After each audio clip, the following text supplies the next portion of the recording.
AA for locking my sister out after she helped my ex sabotage my life? By 52, I had learned the difference between being peaceful and being easy to push around. I'm Evelyn, the younger sister Denise always described as too sensitive, Mark's ex-wife whether he likes that term or not, and the daughter my parents called whenever they needed someone reasonable. I still drink coffee out of the same chipped blue mug every morning, still fold grocery bags under the sink, and still check the stove before bed, even when I know I turned it off. But the day I put my own key on my own kitchen counter, I stopped confusing silence with safety. For most of my life, I thought being the calm one meant I was strong. If Denise interrupted me at dinner, I let her finish. If my mother sighed and said, "You know how your sister gets," I changed the subject. If my father said, "Be reasonable," I swallowed whatever I was about to say and became reasonable enough for everyone else to relax. That was the family pattern. Denise was the emotional one. Denise was the dramatic one. Denise was the daughter who had to be handled gently because otherwise, she cried, slammed cabinets, or drove home in the middle of Thanksgiving. I was the one who could take it. My mother would pat my hand under the table and whisper, "You're the mature one." It took me too long to understand that mature meant less expensive to disappoint. When my marriage to Mark started falling apart, that same pattern became a trap. Mark was never loud at first.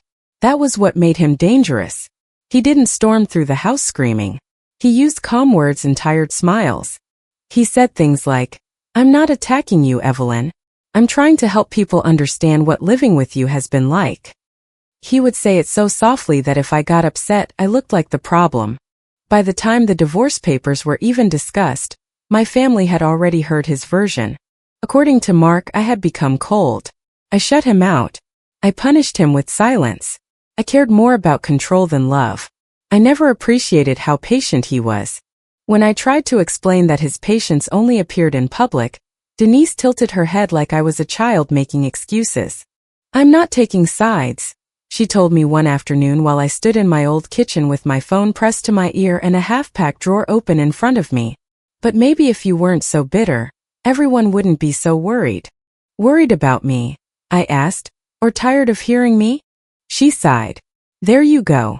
That's what I mean." I remember staring at a stack of dish towels I had folded out of habit. Mark had already moved some of his things into the guest room by then, though he still walked through the house like it belonged more to him than to me. I was exhausted in the way that makes even a ringing phone feel heavy. Denise had been my sister for 50 years. I kept thinking if I could just explain it correctly, she would understand. That belief cost me more than I like to admit. During the divorce, I sent Denise private texts.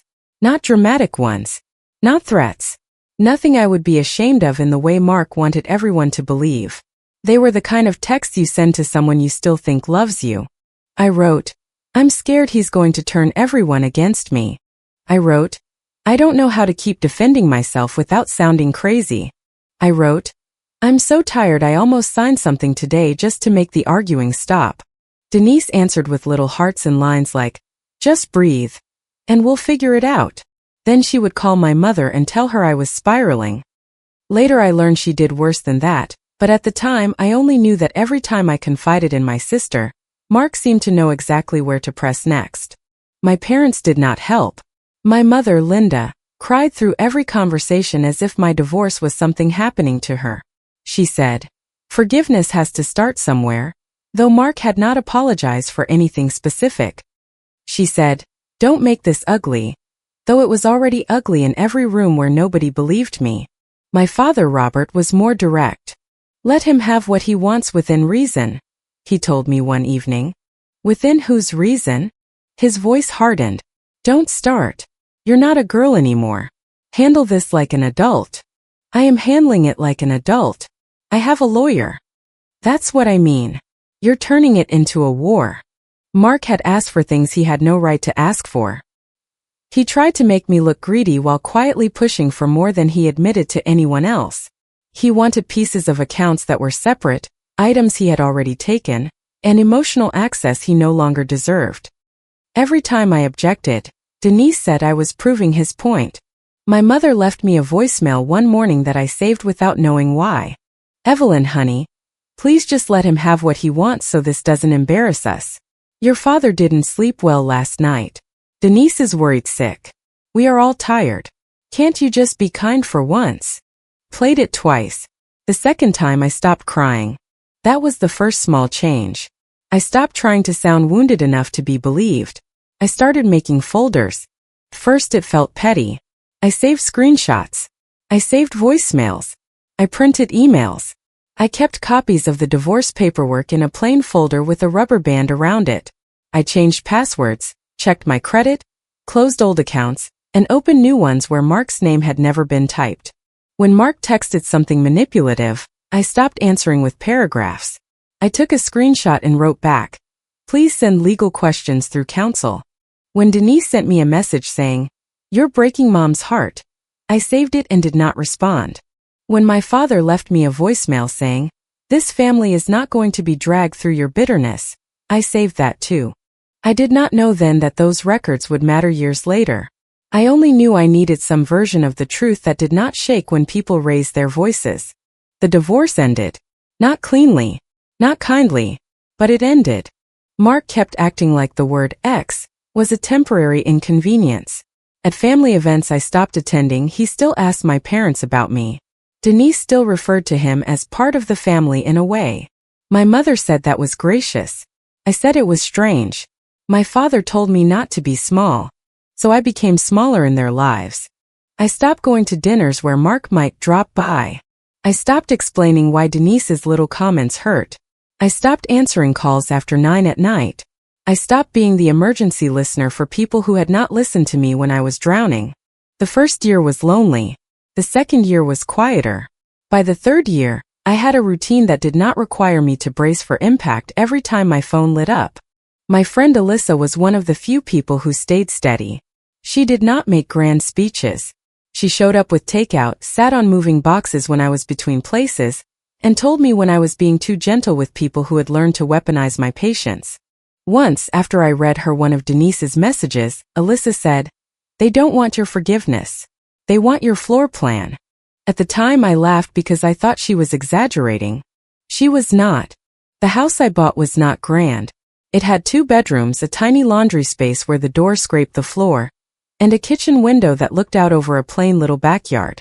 The first time I walked through it, the walls smelled faintly like primer, and one cabinet hinge squeaked when I opened it. I loved it immediately. It was not the kind of house that makes people jealous in a movie. It was normal. That was what made it feel holy to me. It was not tied to Mark. It was not full of memories I had to walk around carefully. Nobody had shouted in the hallway. Nobody had stood in the doorway telling me I was imagining things. No one else's name was on it. At closing, I signed page after page with a hand that barely trembled. The folder they gave me was plain, thick, and boring in the most beautiful way. Mortgage paperwork, closing costs, inspection fee, title documents. My name appeared alone again and again. When I unlocked the front door that afternoon, the house was empty except for 2 boxes marked kitchen towels and mugs. I stood in the kitchen, took the key off the little ring, and set it on the bare counter. That little metal key weighed less than an ounce, but it felt like proof I had survived. I did not post photos online. I did not send a family announcement. I told Alyssa and a couple of people who had earned my trust. I ordered a cheap key bowl and put it on the small table by the door. Every time I dropped my keys in it, the sound made me feel calmer. The family found out anyway. Denise texted first. "Mom told me you bought a place. I wish you had told me yourself." I stared at the message while standing in the grocery store aisle with a loaf of bread in one hand. There was no congratulations. No apology. Just that old little hook, buried in the sentence. I had failed her by not giving her information. I typed, "Yes. I bought a house." 3 dots appeared. Disappeared. Appeared again. "I miss us," she wrote. "Maybe your new place can be a fresh start." I put the bread in my cart and did not answer. My mother called that night. "A house is such a blessing," she said, her voice soft and wet, like she had already been crying. "A home should heal the whole family." I stood in my kitchen, looking at the cardboard boxes still stacked by the wall. "It is healing me, Mom." There was a pause. "Well, of course. But not just you. You know what I mean." I didn't know what she meant. That was the problem. My father called the next morning. No small talk. Where are you keeping the emergency key? I'm not. He made a sound in his throat. Don't be ridiculous. Every house needs a spare key. I have one. With family, Evelyn. No. That's not safe. It is safer than the alternative. He went quiet and I could picture his jaw tightening. You are turning a spare key into a war. No, Dad. You are turning my no into one. Mark texted 3 days later. We should talk like adults. I heard about the house. I'd like to see how you're doing. I read the message twice. Then I blocked the number again. He had used a different one. That was when I called Ms. Carter, the lawyer who had handled parts of my divorce and saved me from signing away things just to stop the pressure. She had a voice that could make a panic attack feel inefficient. Has he contacted you about property? She asked. He said he wants to see how I'm doing. That is not an answer to my question. I almost smiled. Yes. He mentioned the house. Do not answer him emotionally. Answer him legally. I didn't answer. Good. Keep it that boring. A few days later, Denise came over without asking. I heard a car door, then a knock that sounded too familiar. When I opened the door only as far as the chain would allow, Denise stood on my porch wearing a soft sweater and the wounded expression she used when she wanted people to apologize before she explained why. Really? She said, looking at the chain. You think I'm dangerous now? I think you should call before coming over. Her eyes moved past me, trying to see inside. It's cute. You need to leave. I'm your sister. I know. You won't even let me come in? No. She laughed once, but it cracked halfway through. Wow. You finally have something nice, and the first thing you do is act selfish. The old Evelyn would have opened the door. Not because Denise deserved it, but because I would have felt guilty seeing her on the porch. I would have made coffee. I would have listened. I would have tried to prove I was not cruel. Instead I said, What do you want, Denise? Her face changed. She stopped pretending this was casual. Graham and I need space, she said. Just temporarily. Things are tense at home and I thought maybe I could stay here for a few months. You have extra space. Few months. She said it like she was borrowing a sweater. I looked over my shoulder at my little hallway, my stack of unopened boxes, my quiet kitchen. I imagined Denise filling the rooms with sighs, calls to Mom, complaints about my tone. I imagined Mark knowing where the spare towels were because Denise told him. I imagined my parents dropping by because Denise was there, and suddenly my locked door became a family lobby. No. She blinked. You didn't even think about it. I did. No. You have all this space. I have locked doors. There's a difference. Her mouth tightened. Do you know how humiliating it is to have to ask you for help? Do you know how humiliating it was to beg you to believe me while you repeated Mark's words back to me? She flinched, but only for a second. Then her face hardened. You're punishing me because I didn't hate Mark enough for you. I'm protecting my home because I remember who helped make my last one unsafe. Denise stepped back like I had slapped her. You always get to be the injured one. That sentence stayed with me after she left. Not because it was true, because it was familiar. Mark used to say versions of it. My father used to imply it. My mother used to cry around it. Denise had given it a voice. The group chat started before dinner. Denise, I never thought my own sister would make me beg. Linda. Evelyn, please don't shut out family. Robert. This has gone far enough. A cousin who had not called me once during the divorce wrote, Family is family. Don't punish everyone forever. I looked at the messages while eating soup from a chipped bowl at my kitchen counter. My hands were calm. That surprised me. Alyssa called while the phone kept buzzing. Do not let people who ignored your pain inspect your pantry, she said. I didn't even tell you what happened yet. I know the genre. I laughed so hard soup almost went up my nose. For about a week the pressure came in waves. My mother cried. My father scolded. Denise sent long messages that started with, I'm not trying to guilt you, and then did exactly that. Mark sent one email to an old address I barely used anymore. Evelyn, this is exactly why people worry about you. You build walls and call them boundaries. After everything we shared, You're really going to treat me like a stranger? I forwarded it to Miss Carter. She replied in 6 words. Do not engage. I will draft. Mark showed up the following Saturday. I saw him through the front window before he knocked.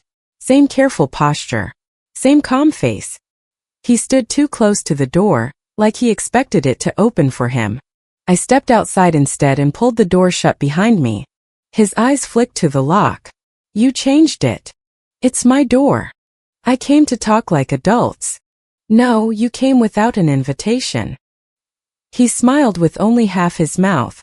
You always make things uglier than they need to be. Then leave before it gets ugly. He looked past my shoulder, trying to see through the narrow window beside the door. It's strange, seeing you here. Starting over like none of it happened. Starting over is not the same as pretending. After everything we shared, you're really going to treat me like a stranger? No, I said. I'm treating you like my ex-husband. That is more accurate. For the first time that day the calm slipped. His eyes went flat. You're proving my point, he said. You can write that in your journal. He left but slowly like he wanted me to feel watched. That night I ordered 2 security cameras and changed my emergency contact information everywhere I could think of. I changed passwords again. I checked the windows twice before bed and hated that he had put that habit back into my body. The cameras were up by the next weekend. One over the porch light. One angled toward the driveway and side gate. I thought they would make me feel silly. They made me feel sane. Then the little details started. Denise texted, I don't know why you're acting like your place is some mansion. It's just a normal house with green kitchen walls. I had never told her the kitchen was green. The color was soft, almost gray in certain light, but it was green. I had not sent photos. I had not posted pictures. Alyssa had been inside, but Alyssa would rather chew glass than feed Denise information. I did not answer.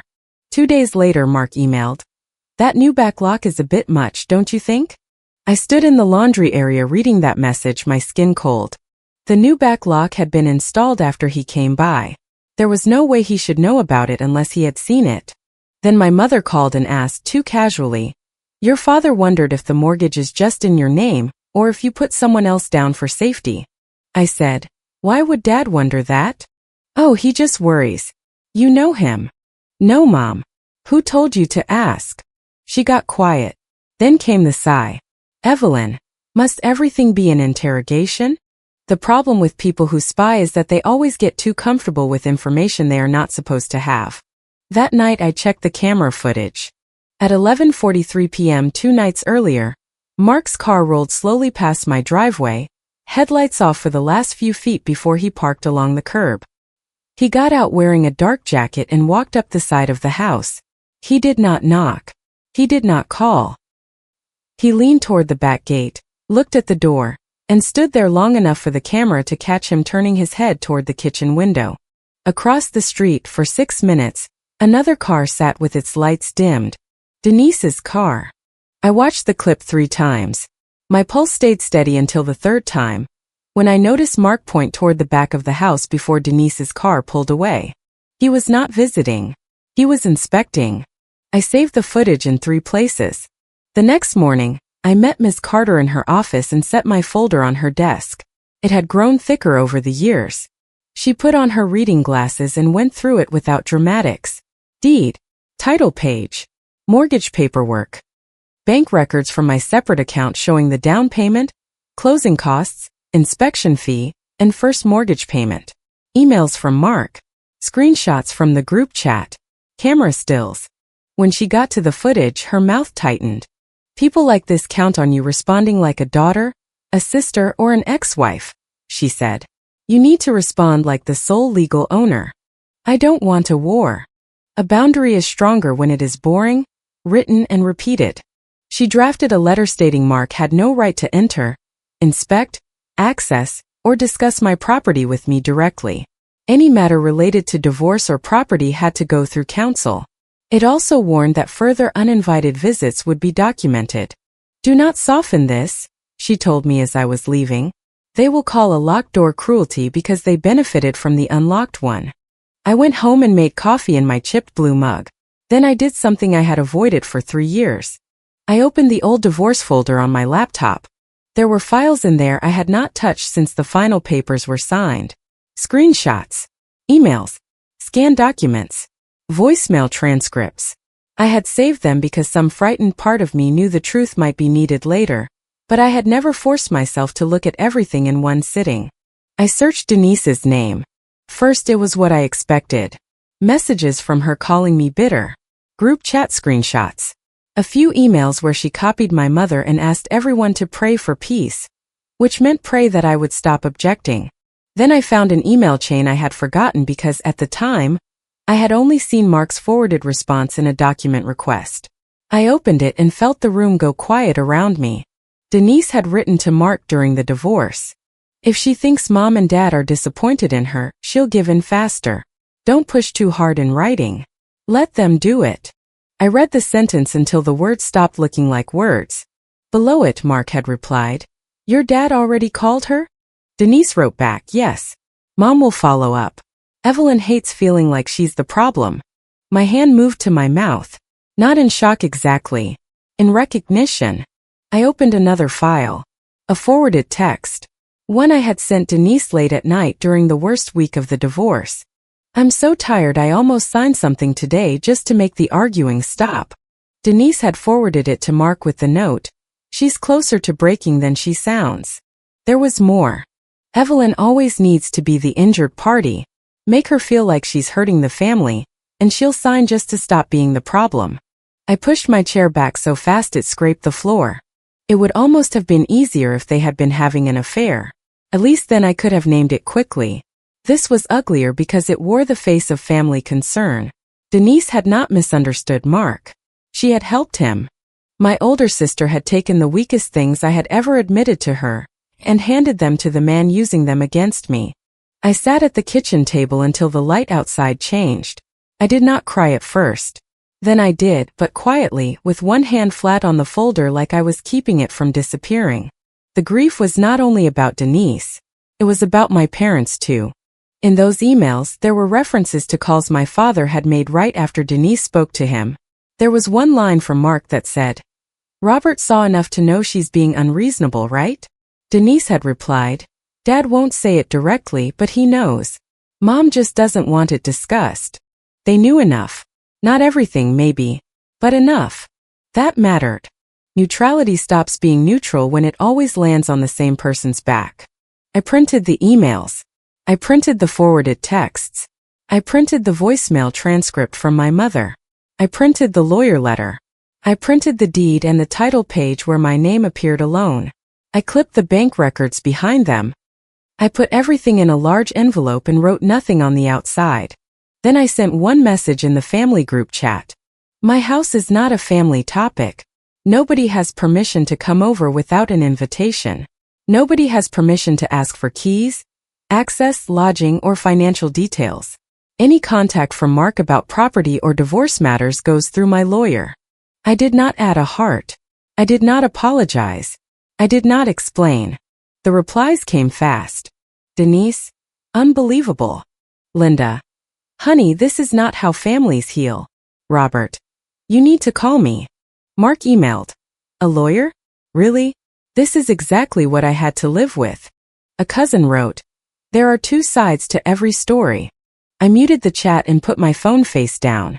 The next move was predictable. My mother called and left a message inviting me to dinner. Just a simple family dinner, she said. No pressure. Your father wants everyone at one table. Denise will be there, of course. Mark may stop by because he's still connected to us whether you like it or not. We need to sit down like a family. I played the message for Alyssa. She snorted. That is not dinner. That is a hostage negotiation with casserole. I texted my mother, no, I will not attend any gathering where Mark is present or where my house is discussed. She wrote back, you're breaking your father's heart. I answered, no, I'm refusing to be outnumbered at a table. Then I stopped. Apparently, refusing the trap only made them bring the trap to me. It happened on a Sunday afternoon. I had just washed a plate and set it in the drying rack when the porch camera chimed. I looked at my phone and saw Denise standing too close to the door, wiping her face with the tissue. My mother stood behind her. My father was on the walkway with his arms crossed.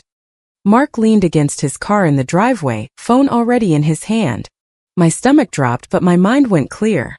The envelope was in the kitchen drawer where I had put it after printing everything. I took it out. My hand shook once, then steadied. I walked to the front door, locked the deadbolt behind me, and stepped onto the porch without opening the house to anyone. The camera light blinked above us. Denise started first. "I never thought my own sister would make me beg," she said, her voice trembling in the practiced way that always made my mother move toward her. "You were told not to come without an invitation," I said. My father pointed toward the door. "Open the door, Evelyn." "No. This has gone far enough." "I agree." Mark raised his phone a little higher. "I think everyone can see what's happening here." I looked at the phone. Good. That seemed to bother him. My mother held up a brass key. It was old, dull at the teeth, probably from some forgotten lock in their junk drawer. "This is symbolic," she said. "Family should have a key. That's what family does. That key doesn't fit anything here. It's not about the metal.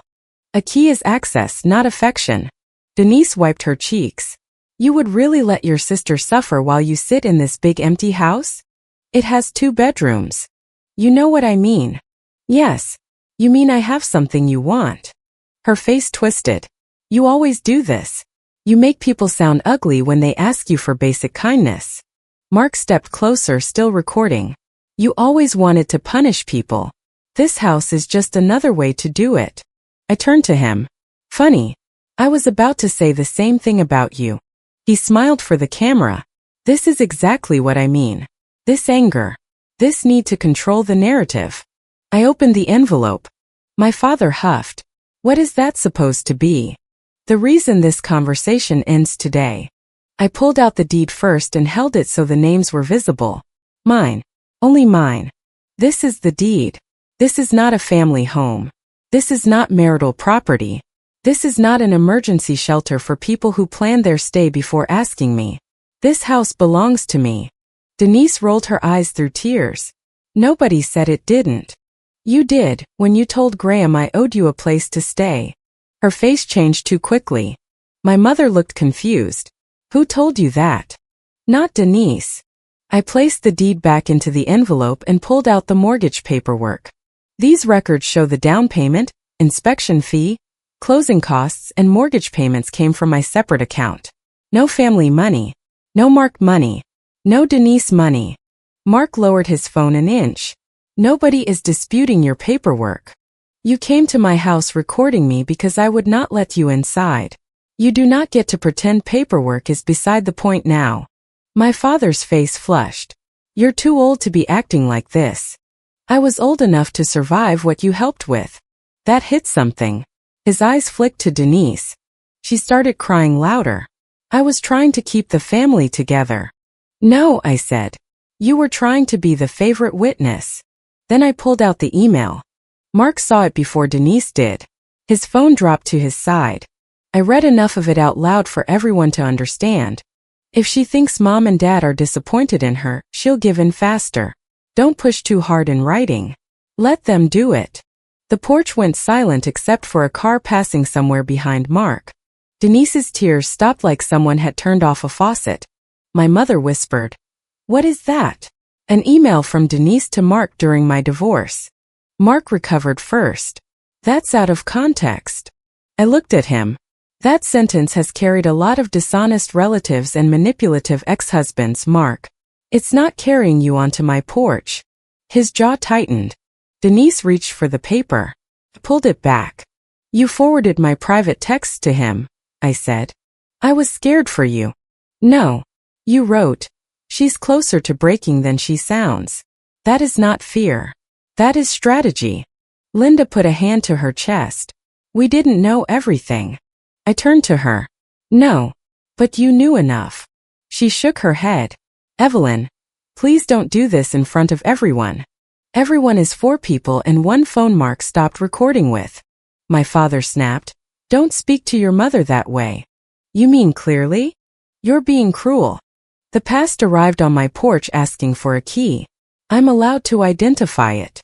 My mother started crying then, real tears maybe, or maybe just overwhelmed ones. We didn't know what Denise sent. I pulled out the voicemail transcript. You called me and told me to let Mark have what he wanted so the divorce would not embarrass you. She stared at the paper but did not take it. I was trying to calm things down. No.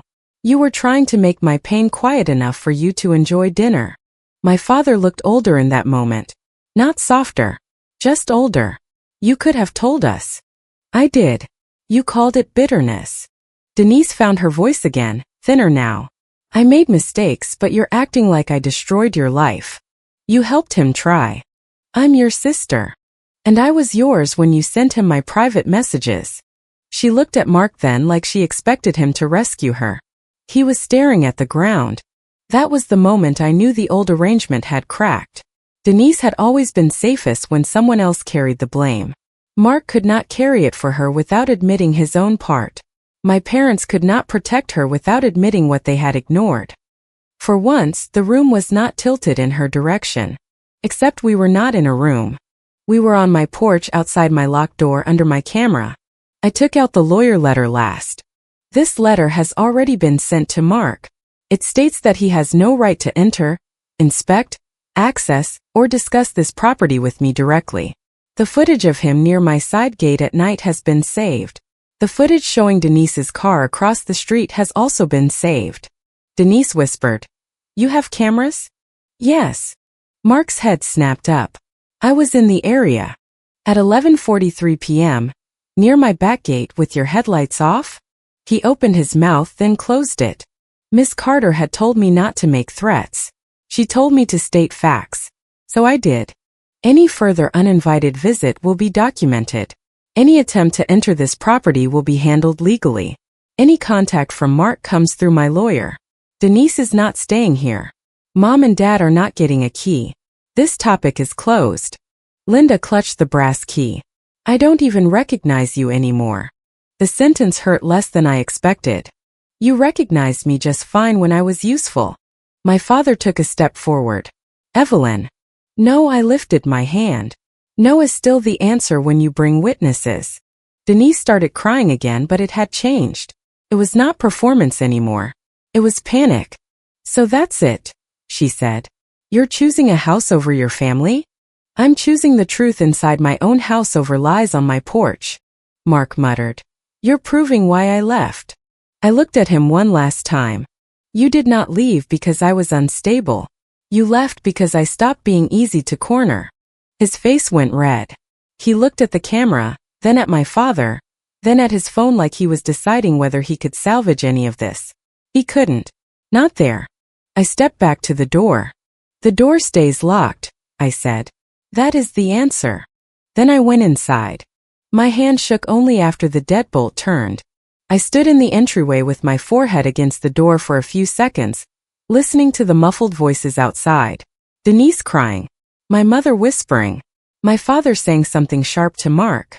Mark's car door closing first. The porch camera caught them leaving in pieces. Mark drove away. Denise sat in her car for 7 minutes before she pulled out.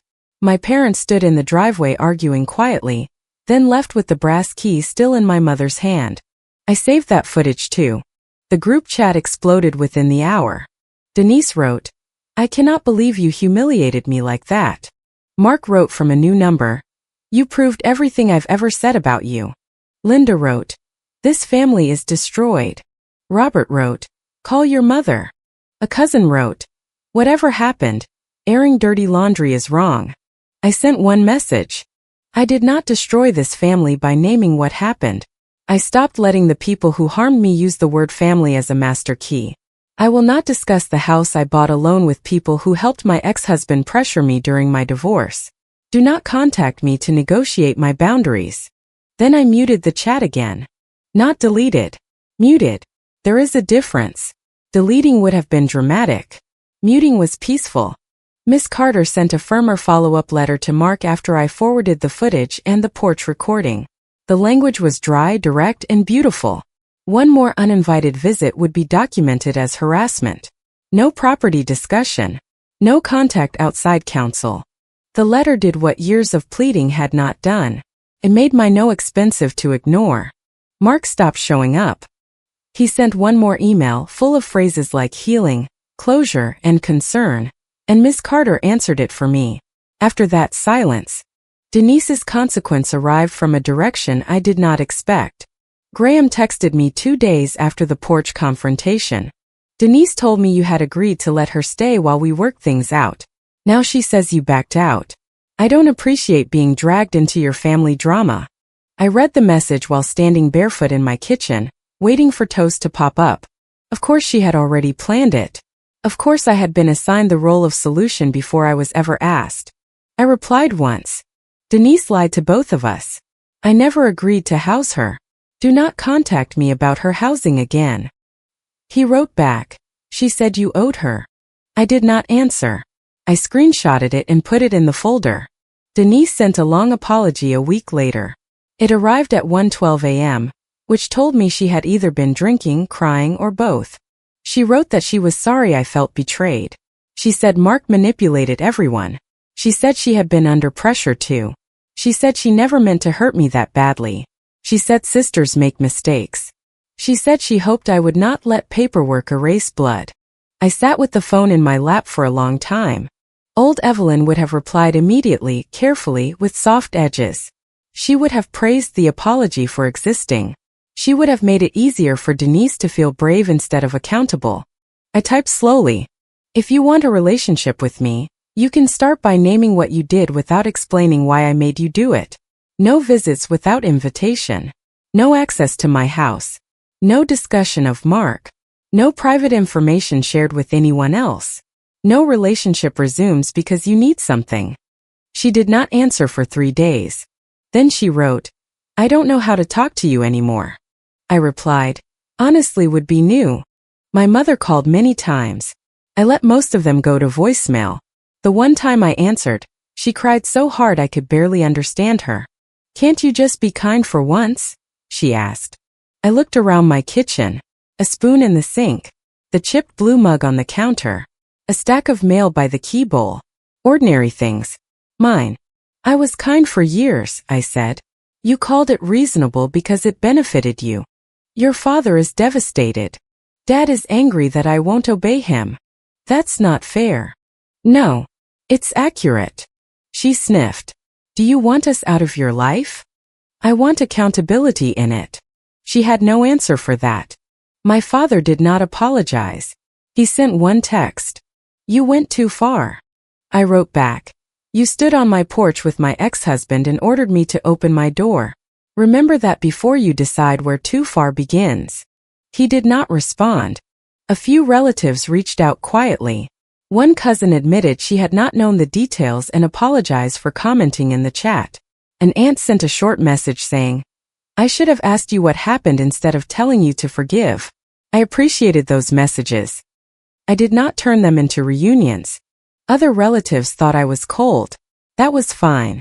People who prefer the family myth usually dislike the person holding the receipt. Alyssa came over the next Saturday with a store-bought cake that said congrats in crooked blue icing. 2 other friends came with paper plates and a bottle of sparkling cider. We sat on mismatched folding chairs in my living room because I still had not bought a couch I liked. One of the boxes was used as a side table. The porch camera light blinked outside the window, small and steady. Nobody asked for a key. Nobody opened a cabinet without asking where the glasses were. Nobody called my pee selfish. At one point, Alyssa lifted her plastic fork toward the hallway. This place feels good. It's still a mess. I didn't say it was organized. I said it feels good. I looked at the key bowl by the door. 3 keys in it, all mine. The real spare was locked away where only I could reach it. There was a tiny scratch on the kitchen counter from the day I had dropped the keys too hard after moving in. I used to hate that scratch. That night I decided to keep it. It reminded me that I had arrived shaking, but I had arrived. The house did not fix everything. I still had moments when a car slowing outside made my shoulders tense. I still had voicemails I could not listen to twice. I still had a family group chat muted because silence was easier than leaving and having someone make a ceremony out of that too. But the difference was simple. No one had a key because they demanded one. No one had a room because they cried on my porch. No one got to call control forgiveness and expect me to nod. A few weeks later, my mother mailed me a card. No return address, though I knew her handwriting. Inside, she wrote, "I hope one day this house brings you back to us."